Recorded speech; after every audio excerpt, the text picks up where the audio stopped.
Hey everybody, today I'm going to show you how easy it is to remove the engine from your Craftsman Lawn Tractor. There's a lot less than you might think that you have to actually disconnect to be able to remove this engine.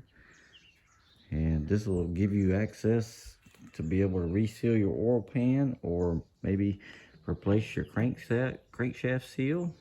I'm going to have separate videos on both of those things, as well as the cause of all this problem, which is the breather tube up here. To be separate videos covering all the main oil leaks on this engine. But like I said, this is all you have to disconnect to get this engine out. If you have an impact gun to take off the bolt holding the clutch on, the pulleys on the bottom, I'm going to give you 15 minutes tops. Okay, tops. I think I could do it easily in probably about 7 or 8. It's just not that hard. And if you don't have an impact, I'll give you an extra 5 minutes, because you're going to have to take this cover off now. It's 8 little bolts barely holding it on. So you can reach in here and hold onto the flywheel. It's when you reach underneath to break this bolt free. Once you get this bolt free, it's going to spin out real easy. Okay, so this literally is like a super easy job. If you got a friend coming to help you lift it up out of the off the frame, call him now, because you're going to be sitting there drinking a beer waiting on him. Okay, it's just really a lot easier than you think. First thing you'll do is disconnect the negative battery cable.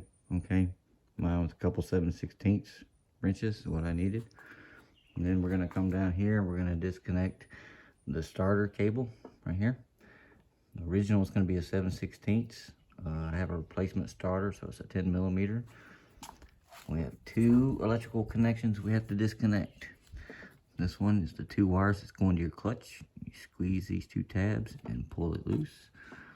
This is the 6-wire harness that's going to your engine. Once again, you squeeze the 2 tabs and pull it loose. Take your wire for your clutch and push it back down the hole. Okay. And we'll come to the front of the engine, and we're going to take off this plate. Okay, 2 bolts. Need a 1/2-inch wrench. Hold this plate in place. It also holds the muffler in place. Okay, see the 2 bolts in your muffler? You take those 2 bolts out, that plate comes off, and this muffler should slide down and off of your 2 exhaust pipes. Okay, you don't have to take those exhaust pipes off. The muffler could just sit down there. The next thing I'll do is going to disconnect. I just put a pair of vice grips and clamped off the end on my fuel line right there, and just shut it off. Going to where it enters into the fuel pump. I removed it right there. And then we have our 2 cables here that are attached by 2 small brackets. You need a T25 Torx bit.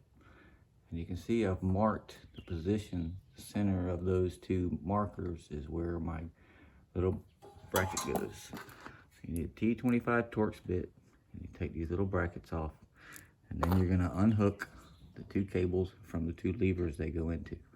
Take yourself a picture so you can remember which one is which. The top one's throttle, the bottom one is choke. Okay?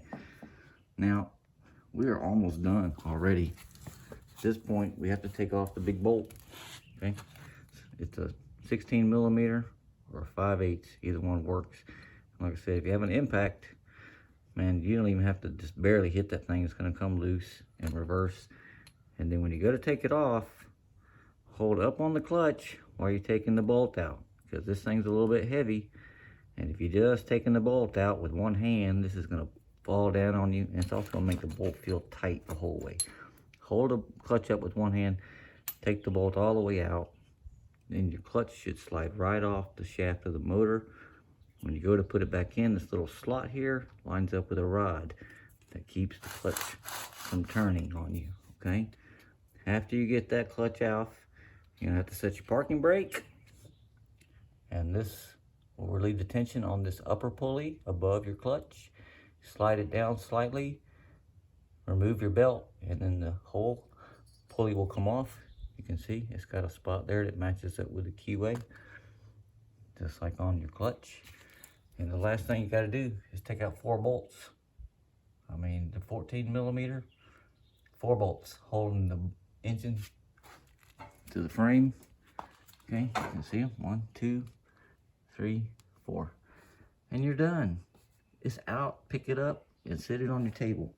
I'm telling you, if it takes you more than 15 minutes with an impact, you're just goofing off. You're drinking too many beers, okay? Because I can do this by myself in like 8 or 10, okay? I have to use a little hoist to do mine because I didn't have somebody here to help me, but you know, it's really a lot easier just with 2 people. It's not that heavy. And all you have to do is just lift it straight up until that shaft clears the hole in the center and your engine's out. Really, it's just shockingly easy to do. So don't be afraid of this. And doing both the oil pan seal and the crankshaft seal, I've done thousands of seals. I'll show you how to do those. And actually getting the oil pan off is easy. Getting it back on is not that hard either. So I'll show you how to do both of those in upcoming videos. So thanks for everybody for watching. Don't be afraid of doing this job. It's not hard. See you next time.